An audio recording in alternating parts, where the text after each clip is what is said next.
Добрый день, дорогие друзья, коллеги. Наша с вами сегодняшняя встреча приурочена ко дню рождения французского писателя-фантаста Жюля Верна. Давайте же вместе пройдем по следам Жюля Верна с нашим литературным глобусом. Жюль Верн – французский писатель, классик научной фантастики и приключенческой литературы, создатель таких всемирно известных романов, как «Дети капитана Гранта», «20 тысяч лье под водой». Биография Жюля Верна полна путешествий, в том числе по морю, и интересных событий, которые нашли отражение в его творчестве. Детство и юность. Будущий писатель родился в 1828 году, 8 февраля, в Нанте. Отец его был юристом, а мать наполовину шотландка, получила прекрасное образование и занималась домом. Жюль был первым ребенком, после него в семье еще родился один мальчик и 3 девочки. Учеба и писательский дебют. Жюль Верн учился в Париже на юриста, но в то же время активно занимался сочинительством. Он писал рассказы и либретто для парижских театров. Некоторые из них были поставлены и даже имели успех, но настоящим его литературным дебютом стал роман «Пять недель на воздушном шаре», который был написан в 1864 году. А сейчас, дорогие друзья, мы предлагаем вашему вниманию первый отрывок фильма, снятый по мотивам книги Жюля Верна «Путешествие длиною в жизнь». Я очень хорошо помню этот вечер. Я смотрел на карту Африки и думал, как же можно видеть все эти страны, в которых никто не бывал. Наверное, они носили необычайные названия, и там много таинственных городов. Какие только мечты не приходили мне в детстве. А что если пролететь над неведомой Африкой на воздушном шаре? Никто еще не использовал воздушные шары для путешествий. Ведь шар носит порывы ветра, и его нельзя повернуть в нужном направлении. Но мой герой решает эту непростую задачу.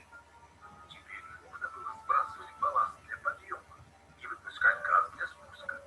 С помощью специальной горелки аэронавт подогревал водород и добавил мосты. Он мог легко перемещаться между потоками воздуха, чтобы поймать тот из них, который понесет его шар в нужном направлении.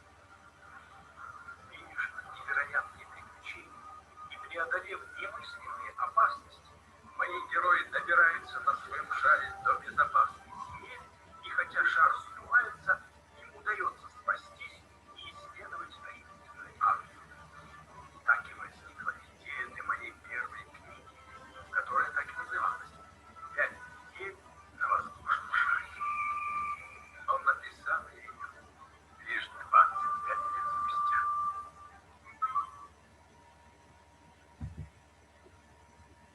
Писатель был женат на Анарине Давиан, которая к моменту знакомства с ним уже была вдовой и имела 2 детей. Они поженились в 1861 году, и у них родился общий сын Мишель, будущий кинооператор, экранизировавший несколько романов своего отца. Популярность и путешествия. После удачного и благосклонно принятого критиками первого романа писателя начал работать много и плодотворно. По воспоминаниям сына Мишеля, Жюль Верн проводил за работой большую часть времени с 8 утра и до 8 вечера. Интересно, что с 1865 года рабочим кабинетом писателя становится каюта яхты «Сан-Мишель». Этот небольшой корабль был куплен Жюль Верном в период работы над романом «Дети капитана Гранта». Позднее были приобретены яхты «Сан-Мишель-2» и «Сан-Мишель-3», на которых писатель ходил по Средиземному и Балтийскому морю. Сейчас, дорогие друзья, вы увидите второй отрывок из фильма «Капитан Немо».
На осьминог?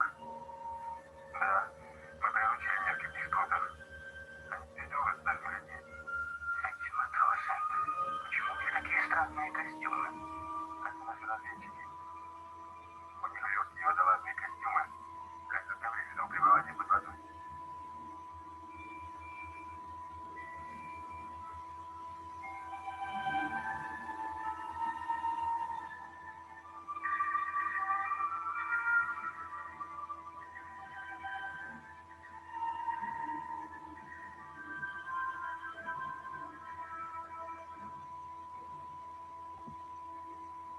Он побывал на юге и севере Европы, в Испании, Португалии, Дании, Норвегии, на севере африканского материка, например, в Алжире.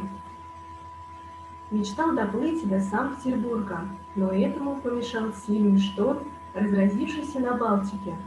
От всех путешествий пришлось отказаться в 1886 году после ранения в ногу. Последние годы писателя. Последние романы писателя отличаются от первых. В них чувствуется страх. Писатель отрекся от идеи всемогущества прогресса. Он начал понимать, что многие достижения науки и техники будут использоваться в преступных целях. Надо отметить, что последние романы писателя не пользовались популярностью. Писатель умер в 1905 году от сахарного диабета. До самой своей смерти он продолжал надиктовывать книги. Многие его романы, неизданные и незаконченные при жизни, издаются и сегодня. Третий отрывок из произведения «Путешествие к центру Земли».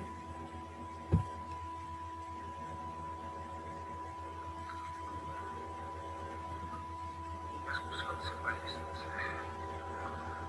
А может быть, подземелье таким бункером, чтобы перевести нас к центру Земли? А что, если совершить такое путешествие?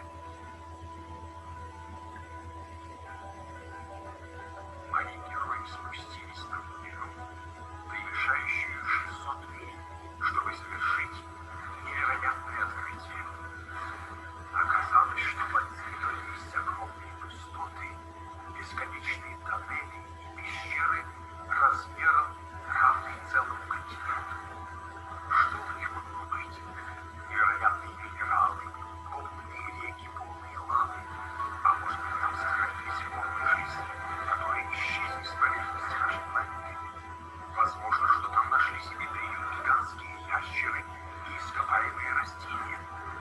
А может быть, здесь, вдали от Солнца, в этих непригодных для жизни человека местах, были и более разумные формы жизни. Может быть, там есть море, размерами не уступающее нашим океанам.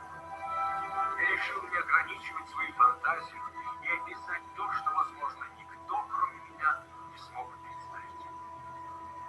Я стал писать такие книги, которые ждал от меня цель. Они сделались популярными, очень популярными. Сила, подождите, пожалуйста. Это я.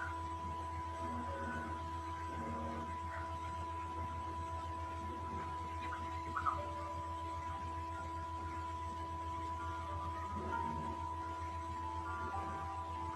Спасибо вам, спасибо, что его добро.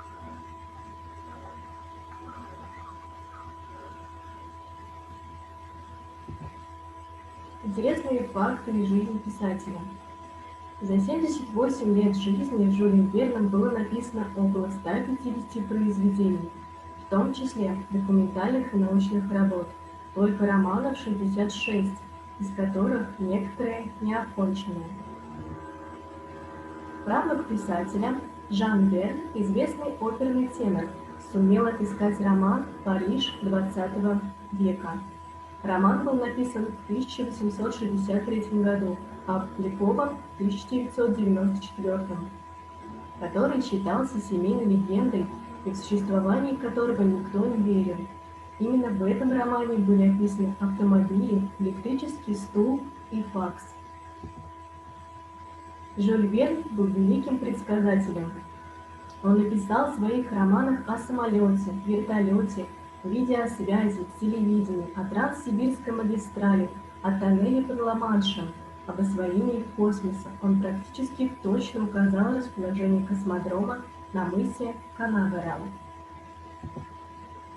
Произведения писателя экранизировались в разных странах мира, а число снятых по мотиву его книг превышает 200. Писатель никогда не был в России, но в 9 его романах действие происходит именно в тогдашней Российской империи.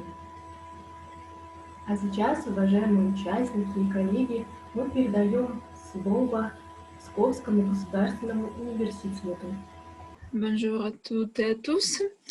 J'aimerais vous parler encore quelque chose de Jules Verne et de sa collection de romans et de nouvelles nommée Voyage extraordinaire.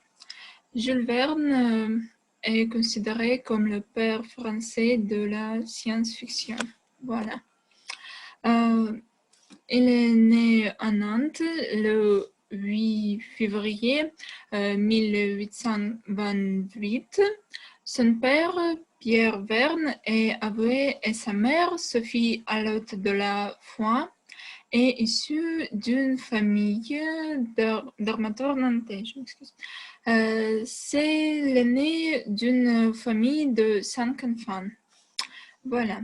Destiné à embrasser comme son père une carrière juridique, il suit des études de droit à Nantes et puis à Paris. Son goût pour la littérature le pousse à écrire quelques poèmes. Petit à petit, l'envie de devenir écrivain se fait plus pressante. Il rencontre les Dumas père et fils. En 1850, avec leur soutien, Jules Verne parvient à faire jouer sa comédie Pays rompu, qui connaît un certain succès. Il se lance dans un travail d'écriture, rédige des pièces de théâtre et des nouvelles et abandonne définitivement le métier d'avoué. En 1852, il devient secrétaire du théâtre lyrique. En 1856, il fait la connaissance d'Honorine Meuret à Amiens. Il épouse cette jeune veuve et mère de 2 filles l'année suivante. Ils ont un fils, Michel Verne, en 1861. Jules Verne, afin de faire vivre sa famille, devient agent de change à la Bourse de Paris. En 1859, il part avec son ami Aristide Hignard à la découverte de l'Écosse. Donc, Jules Verne et le voyage extraordinaire. C'est une collection de romans et de nouvelles de Jules Verne, comme j'ai déjà dit. Elle est créée par Pierre-Jules Hetzel, éditeur de Jules Verne. Elle compte 62 romans et 18 nouvelles. Voilà, en 1862, Jules Verne rencontre un éditeur du nom Pierre-Jules Hetzel. Un manuscrit intitulé Voyage en l'air. Ce dernier est publié un an plus tard sous le titre 5 semaines en ballon. Voilà. Il connaît un grand succès et devient le premier volume des Voyages extraordinaires. C'est le début d'une longue collaboration et d'une longue amitié entre Verne et Hetzel. Rédige Paris au XXe siècle, qu'Hetzel refuse de publier tandis que Voyage au centre de la Terre sort un an plus tard en première édition, puis donc Voyage au centre de la Terre est réellement un voyage vers le centre de la planète mené par un savant allemand. Son neveu est un guide grâce à un passage dans un volcan islandais, le Snæfell. Grâce à la découverte d'un ouvrage ancien de ruines, les explorateurs se penchent sur les secrets de la planète au fur et à mesure de leur aventure. L'auteur mêle ainsi la cryptologie, une science en plein essor, avec des données scientifiques et des aventures imaginaires. mais rendu vraisemblablement par le génie de Verne. La paléontologie, la géologie, l'exploration de l'Islande, les merveilles imaginées par Jules Verne sont jusqu'à aujourd'hui restées fascinantes et font l'objet de nombreuses représentations. Et voilà. De la Terre à la Lune, c'est le roman suivant, est édité en feuilleton dans le journal des débats durant l'année 1865. Voilà. En 1867, il embarque avec son frère à bord d'un énorme. En 1867, il embarque avec son frère à bord d'un énorme paquebot à destination de l'Amérique. Cet amoureux de la mer acquiert en 1868 son premier bateau baptisé le Saint-Michel en hommage à son fils. Il sera ensuite remplacé par le Saint-Michel 2 et 3. En 1871, il part s'installer à la ville d'origine de sa femme. Jules Verne écrit cette année-là Le Tour du monde en 80 jours, qui sera publié l'année suivante. Cette œuvre reçoit des acclamations du public. Et donc, ces 4 œuvres font une toute petite partie des voyages extraordinaires, mais grâce à elles, chaque personne dans le monde entier, je crois, connaît leur auteur, car Jules Verne, est vraiment génial. C'est tout. Merci pour votre attention. Voilà. Спасибо большое, Анна, очень интересное выступление. А сейчас у нас Софья Сердцева, да, совместно с Анной. Слушаем наш второй доклад. Bonjour à tous. Nous voudrions vous raconter de perpétuation de la mémoire de Jules Verne. Et premièrement, il faut dire qu'il existe beaucoup de choses et des objets qui ont été nommés d'après Jules Verne. L'astéroïde 5231 Verne, découvert le 9 mai 1988 par Schumacher et Holt à l'observatoire Palomar et a reçu son nom le 15 février 1995. Un cratère sur la Lune d'un diamètre de 146 km, restaurant au premier étage de la Tour Eiffel à Paris, rue à Oust-Kamenogorsk, prix Challenge Coupe Jules Verne, décerné depuis 1993 à l'équipage du yacht pour le tour du monde sans escale le plus rapide. L'Association française Les Aventures de Jules Verne, engagée dans la protection de l'environnement.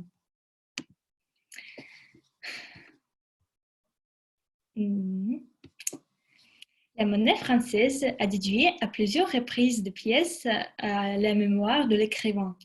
En 2005, de 2006, 23 pièces d'or, d'argent et de cuivre ont été produites pour commémorer le 100e anniversaire de la mort de Verne. Le 25 juin 2012, dans le cadre de la série numismatique Région de France, une pièce de 10 € en argent a été émise avec l'image de l'écrivain et des objets et de ses œuvres. Il représente la région Picardie où l'écrivain a vécu le reste de sa vie. Il convient également de mentionner que Jules Verne est au bloc postal hongrois depuis 1978. Les musées et les monuments. Les principales destinations touristiques sur les traces de l'écrivain sont ses villes natales de Nantes et d'Amiens. De 1882 à 1900, les Verne habitent la maison de la tour de 4 étages rue Charles-Dubois à Amiens. En 1880, excusez-moi, le gouvernement de la ville a acheté le bâtiment puis a ouvert le musée public en 1991. Malheureusement, il n'existe aucun musée dédié à l'écrivain en Russie. Cependant, en 2013 à Irkoutsk, où une partie des événements du roman Mikhail Strogoff a eu lieu, une exposition consacrée à l'écrivain a été organisée avec des objets personnels apportés de Nantes pour la première fois. Une globe, l'ordre de la Légion d'honneur, la première édition du roman Mikhail Strogoff en 1877.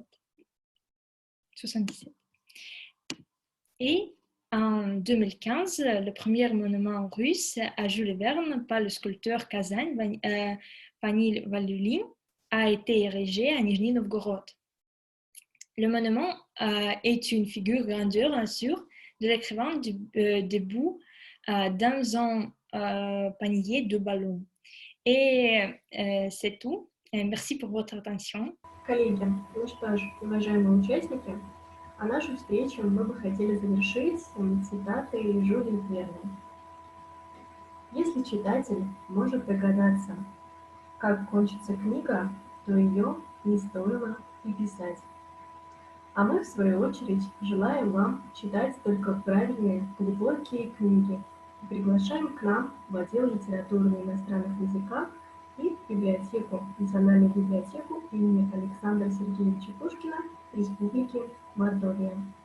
Спасибо всем большое за внимание и за активное участие. Всего вам доброго. До свидания. Спасибо, до свидания. Спасибо большое. До свидания.